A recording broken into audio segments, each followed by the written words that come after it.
Olá, amigos! Novamente estamos aqui para apresentar uma parte do nosso trabalho. Nós pudemos conversar no capítulo passado sobre constatações, outro lado daquela interface com o perispírito, desequilíbrio orgânico e acúmulo de ectoplasma. Que Jesus e os bons espíritos possam nos inspirar e acompanhar nesses estudos. Hoje nós iremos trazer para vocês carência de ectoplasma, processos obsessivos, vampirismo e passes de cura. Vamos lá. Começamos o nosso trabalho falando da carência de ectoplasma. Nós já até demos um spoilerzinho para vocês no capítulo anterior, lembram disso? Então vamos lá. Nós temos aqui o doutor José Ribamar Tourinho, nos trazendo a seguinte informação.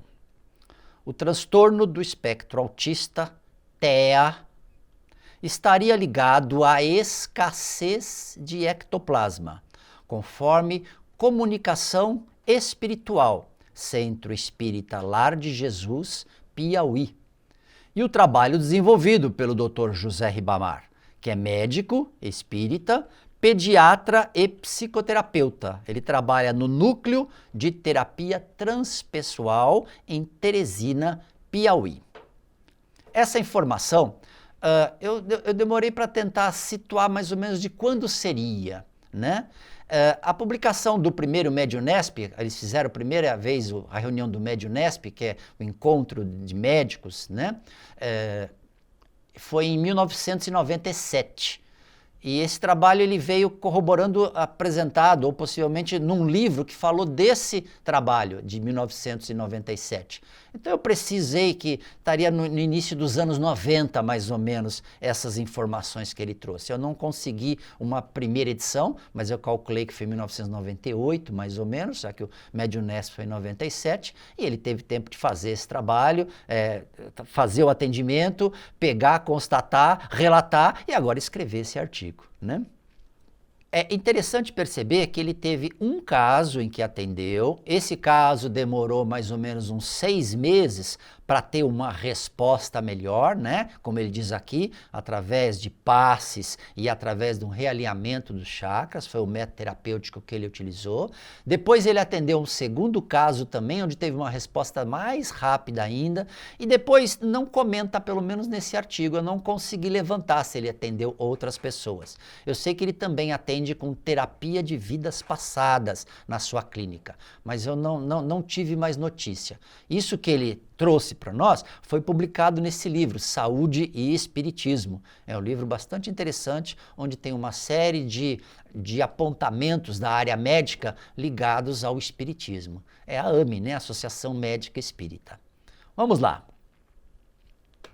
Eu trago para vocês agora aquela cartilha que eu pude trazer para vocês no capítulo 7, naquele capítulo anterior. Vocês estão lembrados disso? Lá vocês vão encontrar essa informação também.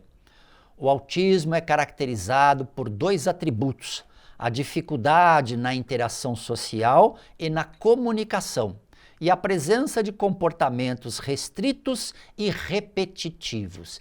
É característico do autista. Ele costuma ter esses comportamentos repetitivos. Devido a essa falta de interação, ele vive mais no mundo dele.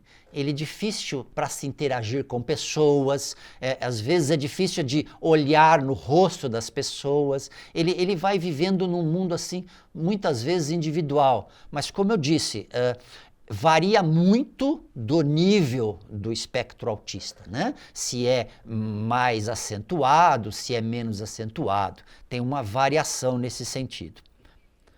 Diz também, o autista possui dificuldade de interagir com os outros por ter uma maneira diferente de entender o mundo, enquanto que TDAH costuma ser descrito como um indivíduo que vive com a cabeça nas nuvens, o que também prejudica as suas relações sociais. Então, nessa cartilha, do autista, eu já pude trazer para vocês também na aula passada, há uma interação, há casos de sobreposição entre pessoas com autismo e pessoas com TDAH. Se você procura detalhes assim, mais minúcias, quer compreender melhor, procure essa cartilha. Você pode escrever assim, ó, como está anotado aí, ó, cartilhas, traço, autismo e realidade. Você vai encontrar uma série de cartilhas para uma série de situações, as situações mais diversas no que diz respeito ao atendimento, à atenção, ao carinho e aos cuidados para com o autista. Você vai encontrar nesse material que eu estou disponibilizando para vocês. Eu também achei muito interessante. Vamos lá. Esse livro novamente. Infância e Mediunidade. Esse livro eu não canso de elogiá-lo. É uma obra espírita realmente sui generis no que diz respeito a essa inter-relação, principalmente no que diz respeito para com as crianças, né? Ele trata exatamente disso. É como se fosse um nosso lar, né? Onde o espírito Rabelais, ele está excursionando no plano espiritual com alguns amigos e recebe orientações de alguns espíritos sobre uma série de situações. Ele estuda nas pessoas o que está acontecendo, ele relata uma série de coisas interessantes, mais ou menos como o André Luiz faz em suas obras, né? Então diz assim nesse livro também. O Espírito Cristóvão nos diz: lembrar da baixa produção de ectoplasma, que impossibilita um perfeito domínio do espírito sobre o corpo encarnado, caracterizando os casos de autismo. Opa! Há uma inter-relação sobre o que eu trouxe para vocês agora há pouco, Dr. Ribamar, né? Percebe como já são outras vozes e agora é o espírito que está dizendo, o Espírito Cristóvão. É um pesquisador, inclusive, esse Espírito Cristóvão, do lado do plano espiritual, né? Fator consequência natural, oriunda das atitudes e dos pensamentos do espírito. O que eu quero dizer com tudo isso aqui? Tá? Primeiro que ele está dizendo, baixa produção caracteriza casos de autismo. Como que esses casos de autismo podem acontecer? Quais seriam as causas desse tipo de coisa? Tá? Aí ele traz essa informação. Fator consequência natural. O que é isso? Um fator consequência natural é uma coisa que ocorre naturalmente. Naturalmente o quê? Conforme o espírito tem pensamentos, conforme o espírito tem determinadas atitudes, e essas atitudes são de determinada linha, principalmente em negar a vida, principalmente em não se conformar em viver, principalmente em não se importar, não dar mais força na sua vivência, achar tudo muito chato, achar tudo desinteressante. Pessoas assim, elas vão criando uma série de pensamentos e esses pensamentos vão incidindo. Mas vão incidindo aonde? Aonde que eles vão repercutir? Ah, vocês sabem. Nós já conversamos sobre isso. Lembra das nossas células? Lembra dos 50 trilhões de células que nós temos disponíveis? Não conversamos sobre isso? O que são as células? O que são as células se não espíritos que estão vivenciando essas experiências de uma forma assim bem inicial? Será que nós já começamos esse processo como células também? Nós, princípio inteligente, já tivemos uma forma tão rudimentar e fomos caminhando e evoluindo e hoje estamos nessa condição de seres humanos?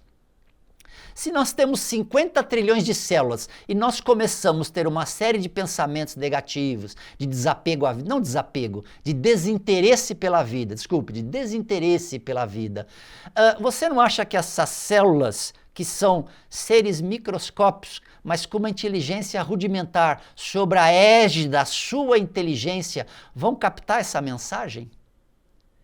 Elas foram feitas, elas foram criadas para produzir ectoplasma. É uma característica dela durante esses bilhões de processo evolutivo. Mas se elas têm essa característica e conseguem receber uma ordem diferente, dizendo que não é para produzir mais ectoplasma, por quê? Porque você não vai mais ter interesse pela vida. Você diminuiu essa vontade de viver. ela consequentemente acaba captando essa mensagem e diminuindo a sua produção de ectoplasma. Vamos lá, olha o que tem aqui.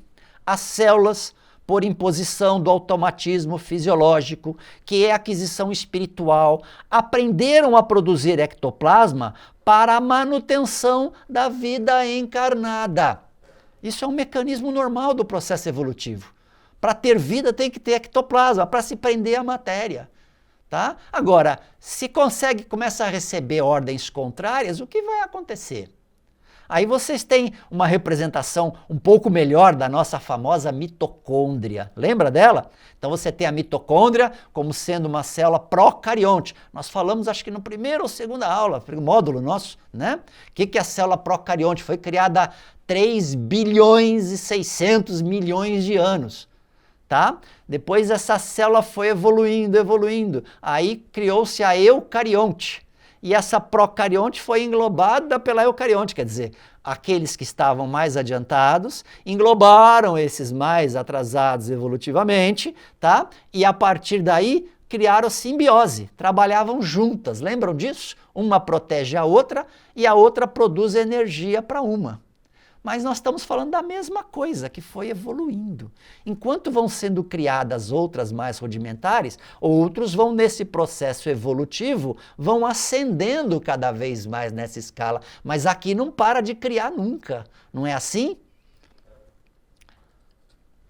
Aí nós temos para vocês também, vamos complicar um pouquinho, Ivan Pavlov, russo, é um fisiologista, com seu reflexo condicionado. Ele tinha uma teoria, ele fez uma série de estudos onde ele estudou o reflexo condicionado.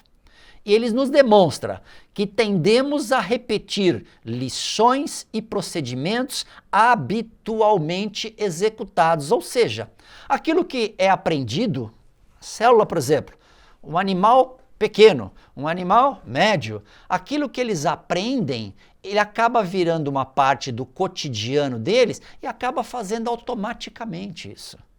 Então é constantemente repetido esse processo. Esse que é o processo de condicionamento, de reflexo condicionado, da qual nós estamos falando e colocando a figura aqui de Pavlov. Provoca desde o autismo em sua forma mais simples até mesmo as mais agravantes condições mentais, ou seja, o déficit de ectoplasma pode criar viciações celulares. Essas viciações celulares vão fabricar menos ectoplasma. Essa tendência de fabricar menos ectoplasma desencarnou, continua com ela. Ah, mas o espírito não produz ectoplasma, mas as células estão condicionadas. Elas não produzem ectoplasma, mas elas estão com um processo metabólico menos acentuado. Elas estão com um processo de metabolismo, de fazer as suas funções, desenvolvendo-se de maneira menor, menos intensa.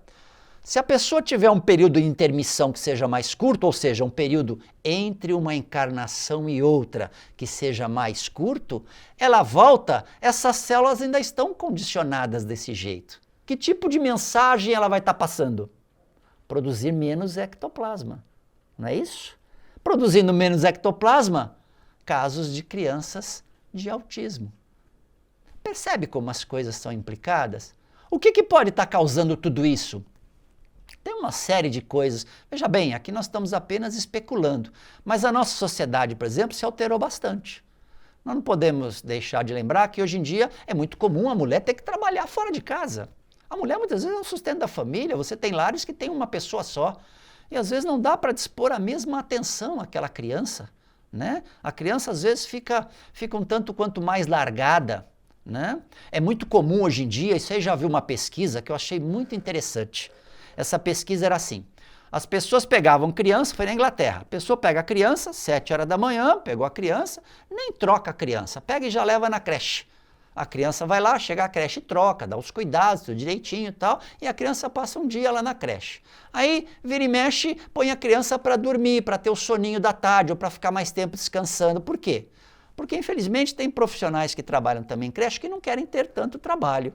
Eles querem deixar a criança mais tranquila, né? Então, eles deixam a criança assim num ambiente tranquilo, sossegado, um ambiente assim que não tenha muito estímulo, somente nenês novinhos, eu estou falando, né? Que não tenha muito estímulos, meio no escurinho. E a criança vira e mexe, dorme, dorme, dorme, dorme. O que acontece nesses casos? Vocês sabem que existe uma coisa chamada bainha de mielina.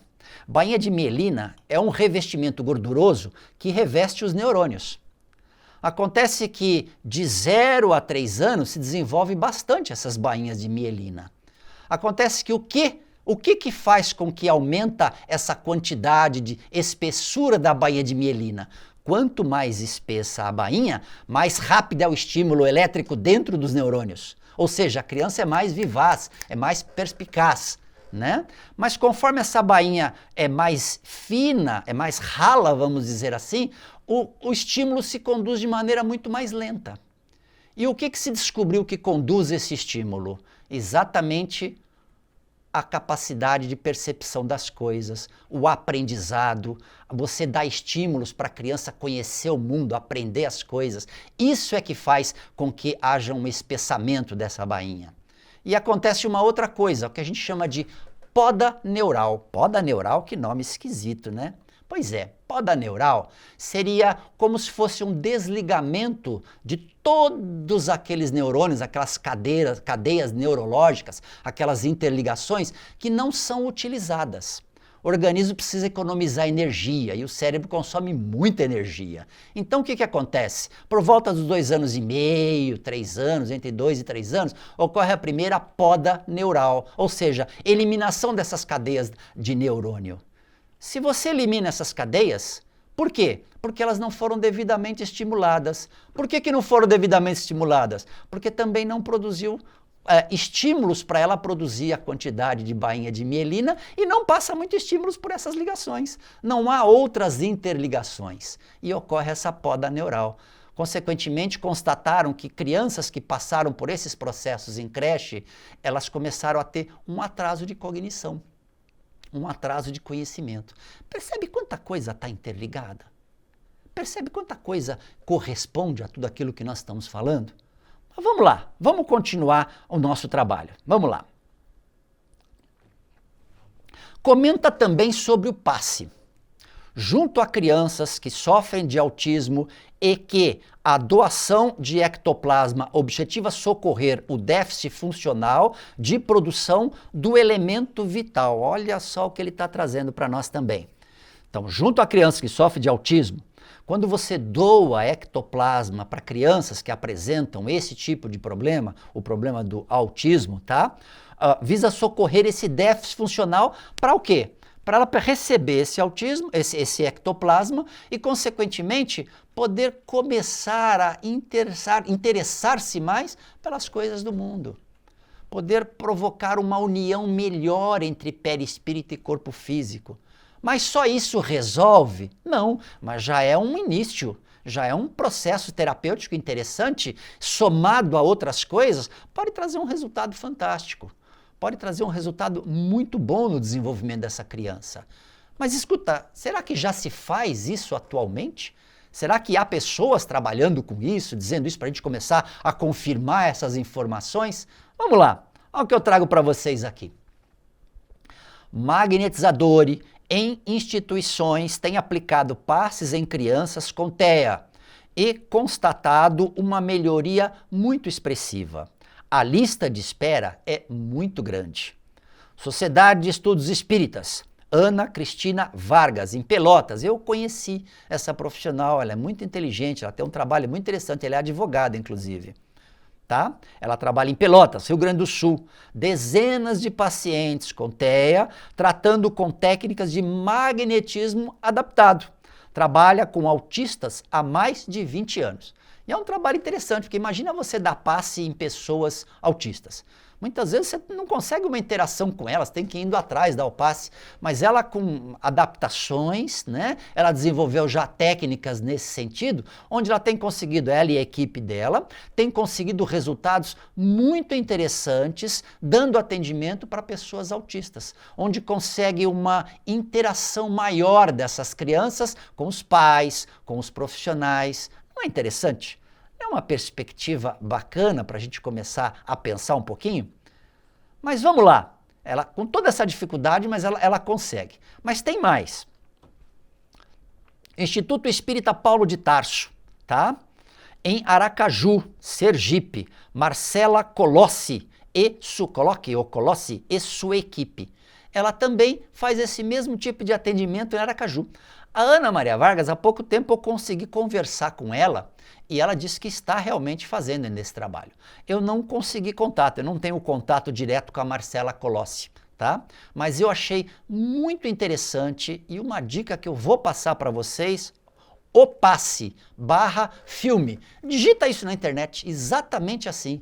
Opasse/filme. Tem um filme de mais ou menos ali, um vídeo de mais ou menos uma meia hora, onde vai encontrar essas duas profissionais falando do trabalho delas. Ali vocês vão encontrar uma série de informações que não estou nem trazendo aqui para vocês. Deixa as pessoas que fazem isso trazer para vocês, né? O crédito é todo delas, o mérito é todo delas. Vamos ver o que elas têm para dizer, veja os resultados que elas alcançam, vejam o que elas dizem nesse filme. Não deixem de assistir. Opasse/filme. Uma observação oportuna do Espírito Cristóvão, que é o pesquisador, né? O ectoplasma doado somente auxilia a retomada do equilíbrio, pois a parcela principal da transformação cabe ao próprio espírito encarnado realizar, ou seja, você tem toda a terapia, todo o trabalho da parte médica, da parte psicólogos atuando aqui na matéria. Se você somar o atendimento também para esse tipo de trabalho, o atendimento terapêutico espírita, no que diz respeito à passe, à doação de ectoplasma, os dois juntos já vão produzir um resultado muito melhor.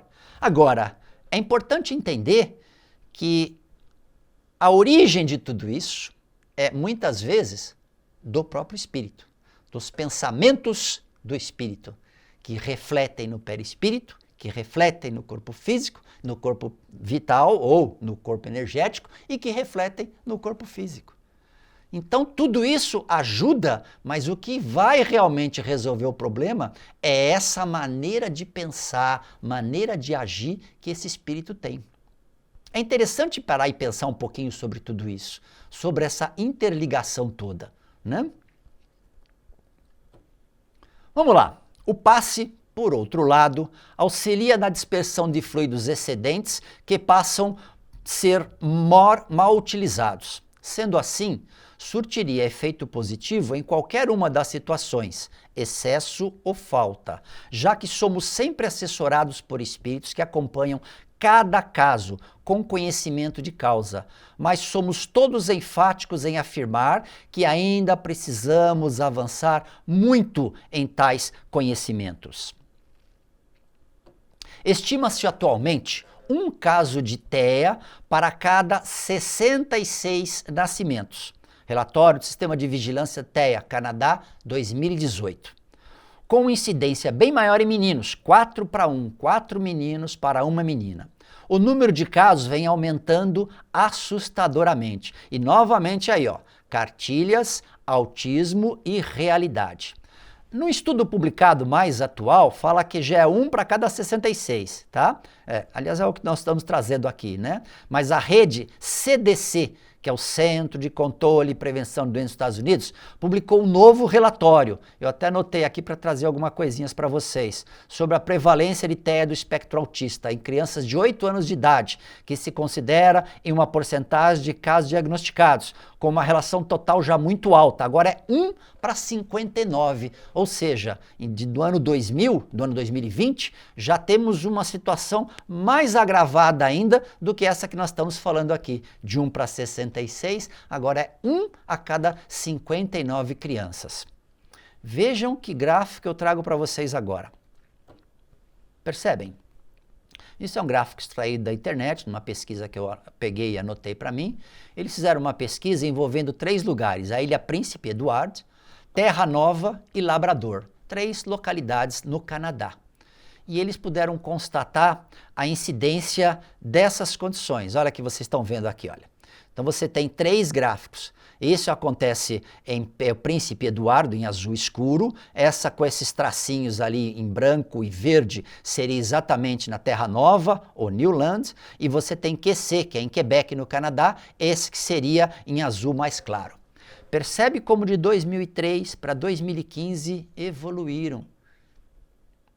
Percebe quantos casos mais apareceram? Ah, você tem também a medicina ou a psicologia mais precisa nos seus diagnósticos. Sim, isso também influi. Mas será que é só isso? Para você explicar um caso que saiu de 6 em 2003 e foi para 20 em 2015, num prazo de tão pouco tempo, num prazo de 12 anos, você ter um aumento tão grande assim? O que será que está acontecendo com as famílias?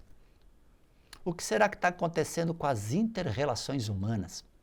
O que será que está acontecendo com o processo educacional do nosso jovem? Por que de repente estão chegando levas e levas de espíritos comprometidos? Que tipo de comprometimento esses espíritos tiveram? Nós temos que pensar isso de uma maneira mais ampla. Vamos avaliar agora o TDAH e vamos avaliar o TEA. Tanto um quanto o outro, você tem problemas. O TDAH, você pode pensar que foram pessoas que abusaram muito da vida no que diz respeito à glutonaria, comiam demais, pessoas que se preocupavam com drogas, pessoas que tinham uma série de outras viciações, sexo desvairado, pessoas que arriscavam muito a vida para a troca de sensações. Então são suicidas indiretos. São pessoas que não se cuidaram adequadamente e automaticamente encurtaram as suas vidas e que passaram a mensagem para as suas células assim: produzam ectoplasma, produzam. As células produziram. Foram para o lado de lá, voltaram para o lado de cá. A célula está condicionada, não é a mesma célula. A célula do corpo físico está interligada à célula do corpo perispiritual. Ela é que comanda a célula do corpo físico. Não está ligada molécula a molécula? Se você perde o corpo físico, acabou tudo. Não continua a mesma coisa nas células perispíricas? Não é ela que estava repercutindo no físico? As sensações todas não são desfrutadas no perispírito? Percebe essa implicação? O autismo. Ah, a pessoa desistiu da vida, a pessoa não é animada para viver, a pessoa isso, a pessoa cometeu até suicídio. Tá? Ou seja, passou aquela ideia, fabrica menos. A célula assimilou isso. Aí vai para o lado de lá, volta para o lado de cá, faz a interligação. Como funciona? Ela vai fabricar menos ectoplasma. Percebe esses mecanismos? Os 2 mecanismos diferentes, oriundos de problemas, de consequências diferentes, mas tudo ligado ao comportamento humano. Tudo ligado à condição do espírito, do eu, a condição de cada um de nós. Enquanto não houver uma melhoria nesse sentido, as coisas vão acabar acontecendo. Precisamos rever os processos todos no que diz respeito a uma série de situações para ver o que está causando tudo isso, para minimizar esse tipo de coisa, fazer com que as pessoas vivam não tão desenfreadamente, mas ao mesmo tempo valorizem a vida. Você vai minimizar TDAH e você vai minimizar o TEA. Vamos pensar sobre isso. Vamos lá, vamos mudar um pouco de assunto. Vamos falar agora de processos obsessivos e vampirismo. Diz assim: desencarnados que se aproveitam do ectoplasma dos encarnados na tentativa de reviverem sensações possíveis através do corpo físico. É comum entre os afeitos aos excessos alimentares, usuários de drogas, praticantes de sexo desregrado. De novo. Percebe? As mesmas condições do TDAH também têm a ver com possibilidade de vampirismo. Porque se você está estudando maior quantidade de ectoplasma, você vai atrair espíritos que estão interessados nesse ectoplasma. Não é assim? E se você também frequenta ambientes ruins, se você frequenta ambientes que não são bons, ou a sua casa não tem uma certa harmonia no lar, né? Há muitas brigas, o ambiente fica perturbado, que tipo de ambiente espiritual existe ali? Que tipo de entidades estão vivenciando, estão próximos ali? Percebe? Tudo isso vai favorecer também o processo de vampirismo, como que as pessoas vão tentar sugar essas energias vitais, porque são espíritos que abusaram e agora eles foram para o lado de lá, e lá fica tudo assim muito insosso, muito ruim, muito simples. Eles precisam de sensações mais fortes e eles só conseguem quando obtêm o ectoplasma. Espíritos que desencarnaram recente ainda e que tiveram todas essas dificuldades, esses são os principais. Esses são aqueles que mais procuram. Esses são aqueles que vão perturbar também naquelas salas de aula que nós lemos, nós conversamos a respeito disso, né? E aquelas salas de aula onde as pessoas acabam perturbando. Na aula passada, lembra? Quando nós conversamos no módulo passado, módulo 7, né? Perturbando todo o ambiente para tentar vivenciar algumas emoções com o ectoplasma extraído. Dá para perceber as coisas como são?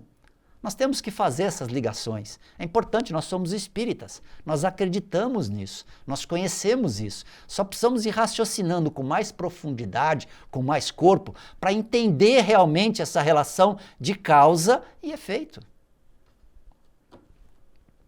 Ectoparasitas temporários. Isso seriam aqueles espíritos que eles são espíritos que realmente vampirizam, mas assim, eles pegam um pouco de energia e depois vão embora, não fica um processo obsessivo, não é uma coisa assim mais persistente, é uma coisa assim mais banal, mais trivial. Geralmente quando você vai em ambientes assim perturbados, geralmente quando você vai em lugares assim, eles acabam nesses ambientes usufruindo desse ectoplasma que você pode vir a despender, né, através desses processos que eles vão sugar essas energias suas. Mas eles não trazem assim maiores consequências, tá?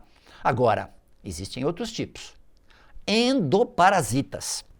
Os endoparasitas, eles estudam as vítimas, segregam produtos espirituais chamados simpatininas e aglutininas mentais. Olha o nome dessas substâncias, simpatininas e aglutininas mentais, que vertem ao tálamo. Opa, nós já falamos sobre tálamo. Lembram disso? Quando nós viemos a conversar, se não me engano, no módulo 2 ou módulo 3, eu não tenho certeza, mas nós falamos sobre as energias, que a energia do plano espiritual vem até você constantemente, né? Passa pelo seu tálamo, do seu tálamo sofre a sua interpretação de vida com sentimentos, pensamentos, como você é, e sai para todo o seu sistema. Lembra disso? Vai para toda a sua periferia do cérebro, vai para todos os seus comandos, vai para todo o seu organismo. Toda aquela energia que foi impregnada do seu modo de ser. É isso que transformou-se na sua energia espiritual, junto com a sua energia ectoplásmica. Lembram disso? E é no tálamo que acontece isso. Agora, se esses endoparasitas estão interferindo no tálamo, eles estão indo no cerne do problema. Percebe o perigo que é isso? Percebe quanto problema pode trazer a partir disso? Diz assim, olha, fazem um controle parcial do chakra coronário. O chakra coronário é o seu chakra principal aqui. É ele que absorve quase todas as energias, ele que está fazendo a ligação com o plano espiritual e ele que está enviando todos os estímulos, inclusive, para a sua glândula pineal. Nós não vamos aprofundar muito nisso, é só para dar uma sequência de raciocínio, tá bom? O hipotálamo comanda todo o seu sistema autônomo, coração, batimento do coração, sua respiração, tudo aquilo, seus movimentos intestinais, tudo que você faz automaticamente é o hipotálamo que controla, o sistema simpático, o sistema parasimpático, toda a regulação hormonal é aí que é controlado. Imaginou acessarem essas regiões suas e terem controles dessas regiões? O que não vão poder fazer com você? Esses são realmente casos bem mais preocupantes. Você vai encontrar isso no capítulo do Evolução em Dois Mundos, tá? No capítulo 15, Infecções Fluídicas. É bastante interessante ler esse capítulo com calma, mais uma boa dica, né? Mas aí é muito interessante todas essas leituras, né? Porque aí você vai fazer uma ideia mais ampla de tudo aquilo que nós estamos conversando. E ele fala também dos ovoides. O que são os ovoides? Ovoides são espíritos que realmente entraram num processo que ele chama-se ciclotímico. O que é isso?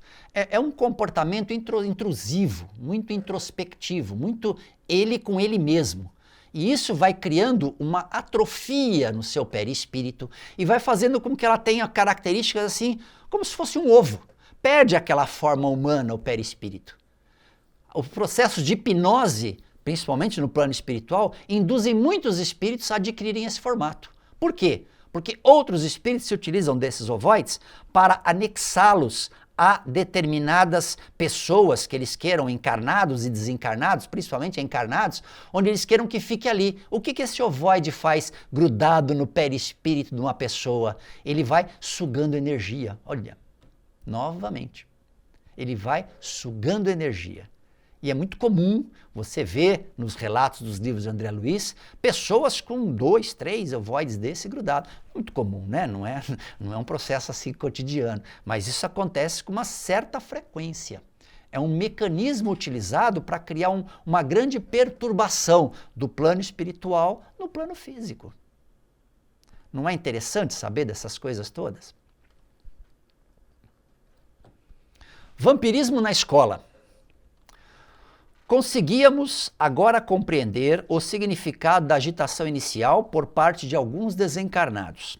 Aguardavam os especialistas para a manipulação do ectoplasma, como feras à espera de ver saciado o seu desejo de matar a fome. Eram eles viciados em sensações físicas, mas, para satisfazer esse desejo, necessitavam do fluido vital dos encarnados. Então aí você tem alguns espíritos que têm uma capacidade de manipular esse material e outros não têm. Geralmente espíritos desencarnados há pouco tempo, eles não têm. Então esses que têm, eles pegam esse material, manipulam esse material e oferecem esse material para outros espíritos. Esses espíritos criam uma certa dependência deles, não criam? Não há um domínio deles sobre os outros?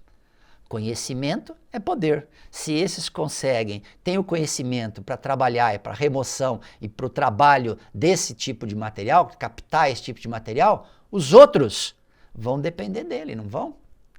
E vou dizer mais.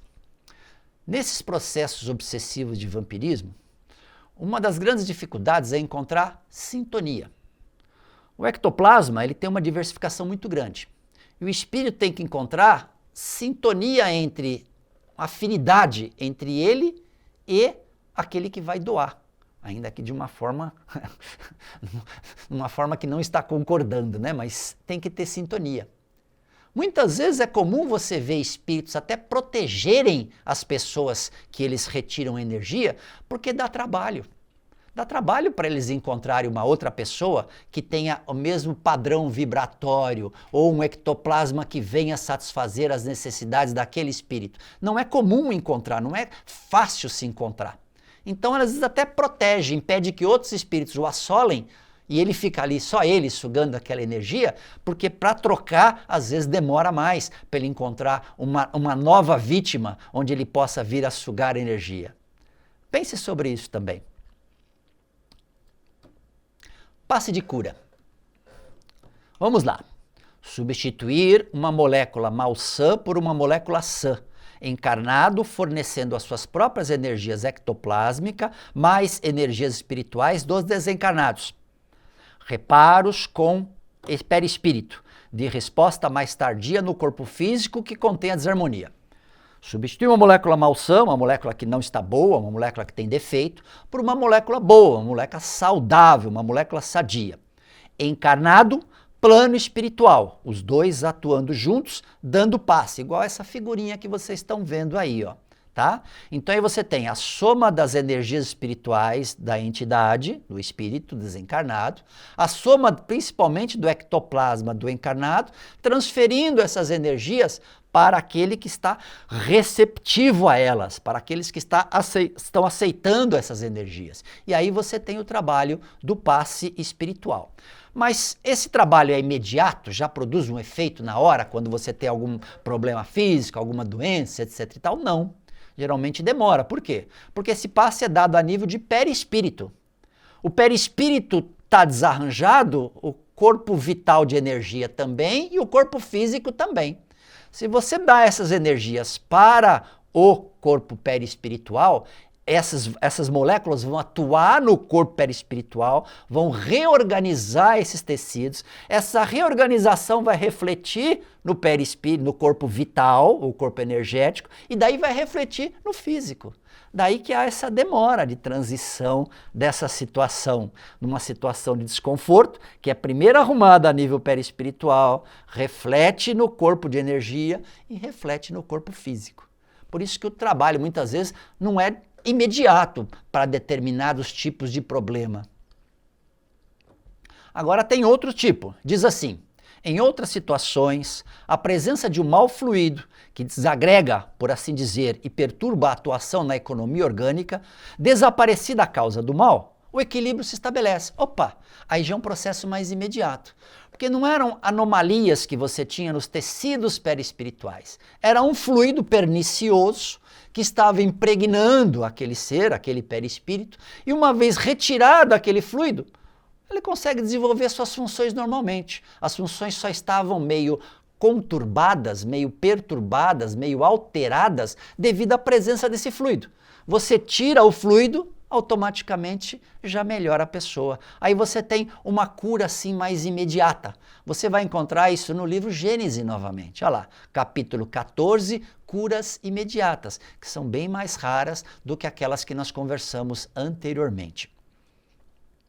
Olha o nosso Paulo Neto aí de novo, né? Ele faleceu há pouco tempo, ele esteve várias vezes aqui no SEAC fazendo o seu trabalho, um trabalho muito bacana, um trabalho muito bonito, né? Era o famoso mineiro da cidade de Grupiara, e ele residia em Campinas, né? Ele trabalhou durante muitos anos lá em Campinas e ficava excursionando com sua equipe, trazendo tantas benécias, trazendo tantas coisas boas para tanta gente, né? Vamos lá, fluxo de energia no passe. Vamos compreender isso que nós já falamos há pouco tempo, mas de uma maneira assim demonstrando com mais detalhe. Então vamos lá. Energias espirituais, energias vitais, energias físicas, ou seja, as energias que são manipuladas no trabalho de passe, elas vão do perispírito para o duplo etérico ou corpo vital para o corpo físico. Você tem no perispírito os famosos centros de forças, no duplo etérico os chakras e no corpo físico os plexos, um sobreposto ao outro. Plexos são um conjunto de nervos, um conjunto, um amontoado de nervos formam os plexos. Eles se sobrepõem, os centros de força, os chakras e os plexos, quando você está encarnado, eles estão trabalhando em constante afinidade. Tá? Mas é interessante lembrar que ocorre o que a gente chama de um descenso energético. O que é descenso energético? Quanto mais o corpo ele é etéreo, ou seja, quanto mais o corpo é de energias mais sutis, né, mais ele tem vibração mais alta. Então, para você vir uma energia desse nível para o corpo físico, ela precisa ser atenuada. É como você tem esses linhões de força, de energia, né? Onde eles têm uma carga de volt bastante alta e depois tem que passar por transformadores até chegar na sua casa a 110. Mas nos linhões, naqueles linhões de energia, eles estão passando com uma voltagem muito maior. Né? Aí eles vão diminuindo por uma série de processos no transformadores. Quando chega na sua energia em casa é 220 ou 110. Seria mais ou menos isso, atenuando essa energia para quando ela chega não causar nenhum tipo de malefício. Essa é uma das condições também do corpo vital. Ele tem essa possibilidade de reciclar essas energias, de transformar essas energias numa energia mais aceitável para o corpo físico. Aqui eu trouxe só para vocês, a gente não se propôs a falar nesse trabalho sobre chakras, nós temos um outro trabalho que a gente pensa em apresentar mais tarde, esse sim, nós conversamos com mais detalhes sobre uma série de outras coisas, incluindo os chakras, tá? Mas só para você saber o que seriam isso, seriam vórtices transmutadores de energia, que enviam energia de um lugar para o outro. Então você tem, por exemplo, os chakras do corpo vital, tá? Onde falam daquelas rodas, né? Que giram, fazem aqueles movimentos circulares, um destrogiro, outro sinistrogiro, são giros para a esquerda, giros para a direita, são coisas que a gente não vai comentar agora. Mas só para você entender, essa raiz, que é essa parte mais fininha que você está vendo aqui, ela estaria ligado no perispírito. E essa parte da boca, vamos dizer assim, onde a energia já está mais atenuada, ela estaria ligada no duplo etérico ou no corpo vital. Então traz energias do perispírito para o duplo vital, energias perispirituais que chegam através desse processo, os famosos chakras. Nós temos chakras principais, são 7 ou 8 no corpo humano, nós temos chakras secundários, nós temos milhares de ligações desse tipo. Tem alguns estudos que dizem até que cada célulazinha tem um chakra pequenininho e vários conjuntos de chakra formam um chakra maior, vários outros conjuntos de chakra formam um chakra maior. Daí a razão de você perceber que esses chakras é como se fosse uma série de tubinhos quando você olha assim, e eles estão sempre girando.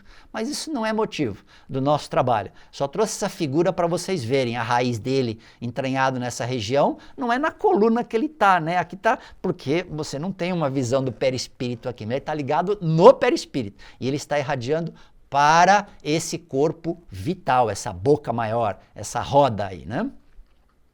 Mas olha o que eu tenho aqui para vocês, ó.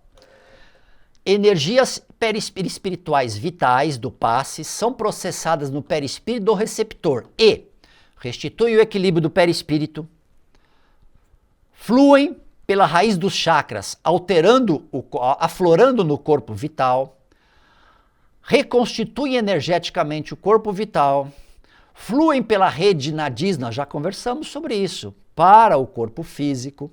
Os meridianos acupunturais pegam essas energias e transferem aos plexos nervosos, transferem essas energias. Os plexos nervosos e o sistema endócrino também acionado e vai até o sangue. E o sangue distribui isso para o seu organismo inteiro. Olha que mecanismo interessante. Isso é a descrição do mecanismo de passe. Vamos lá. Aqui você tem do livro Mãos de Luz, outro excelente livro de leitura. Já existem outros da série do Mão de Luz, viu? Se você gosta, tem Luz Emergente, que o que aborda de menos no Mão de Luz, aborda demais no Luz Emergente. E depois Cura pela Luz Interior. São outros livros muito interessantes da Barbara Breman, essa curadora americana. É um livro muito interessante para a gente conhecer, para a gente saber esses métodos terapêuticos dela. Vale a pena dar uma olhadinha. Mas é o resumo daquilo que nós falamos, ó. Energia primária que entra no chakra, essa energia entra na raiz, na pontinha, naquela parte menorzinha. Aí ela vai aflorar nessa boca do chakra, tá? Como energia secundária. Essa energia secundária vai para o nadis para o sistema nervoso sistema endócrino no sangue. Olha que interessante. A sequência toda como funciona do descenso energético até chegar à utilização do corpo físico. E mais uma informação. O corpo espiritual que dá forma aos elementos celulares está fortemente radicado no sangue. Isso é uma informação do Missionários da Luz. Ou seja, o sangue é que leva a maioria dessas energias e estímulos para o corpo inteiro. Nós vimos aquele desenho ali, desencobando o sangue. Olha o André Luiz confirmando também essa informação. Não é interessante a gente poder acompanhar isso? Uma bênção do Espiritismo, não? Algumas observações eu vou trazer para vocês agora. Vamos lá. Ação inócua em casos kármicos. Determinados processos em que aqueles problemas que a pessoa está envolvido são ligações kármicas, tem problemas kármicos mais sérios para serem expurgados, para serem trabalhados, você vai ter uma ação do passe muito minimizada, né? Ou seja, ele não é tão efetivo. Por quê? Porque você não vai resolver todos esses problemas. As pessoas, nós temos N encarnações, nós temos muitos mecanismos de progresso, nós temos muito tempo ainda para progredir. Sempre é tempo de melhorar, sempre é tempo de buscar uma melhor conciliação consigo mesmo, de se perdoar, de perdoar os outros, amenizar suas dificuldades íntimas. Mas se essa já está bem arraigado, não é o passe que você vai resolver o problema da pessoa. Falta de sintonia entre os tipos fluídicos. Se você está doando no passe o seu ectoplasma e não há uma sintonia com aquela pessoa, muitas vezes não há uma ação efetiva do seu ectoplasma. A energia espiritual é mais fácil, porque ela está sob o comando principalmente do plano espiritual. Ele tem uma capacidade de perceber melhor o que cada pessoa precisa que vai para uma sala de passe. Mas você não tem.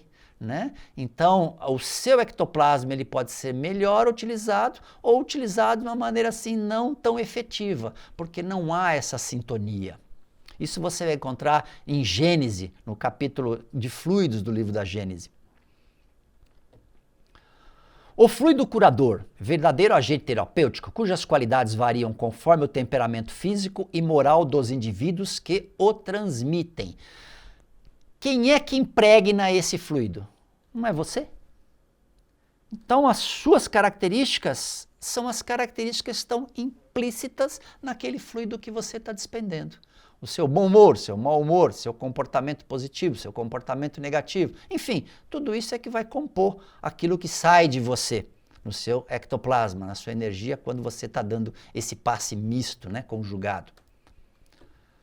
E por último, o que eu trago para vocês para o dia de hoje diz assim: o quadro dos fluidos seria, pois, o de todas as paixões, das virtudes e dos vícios da humanidade e das propriedades da matéria, correspondentes aos efeitos que eles produzem. Ou seja, há uma ampla variedade que está trazendo a Revista Espírita, outro manancial de coisas muito interessantes que as pessoas às vezes não conhecem muito, né? Você consegue de graça baixar essas revistas espíritas. Autores espíritas clássicos. Lembram disso? Que eu já passei para vocês? Vocês vão conseguir baixar toda essa obra de Kardec, toda a Revista Espírita, as edições, tem edições em francês, algumas coisas bem interessantes lá, tá? E isso ele está trazendo exatamente assim. A quantidade, a variedade de ectoplasma é a variedade dos sentimentos humanos. Cada um é de um jeito diferente. Você tem mais determinado vício e virtudes que equilibram. O outro tem outros tipos de vício, outros tipos de virtude que equilibram, mas acabam criando composições diferentes nesse material que você está exalando. Novamente convidamos vocês. Perguntas e informações? espiritismociencia@seac.org.br. Aguardaremos todos vocês no capítulo 9 de nosso trabalho. Muito obrigado pela atenção e esperamos que tenham gostado.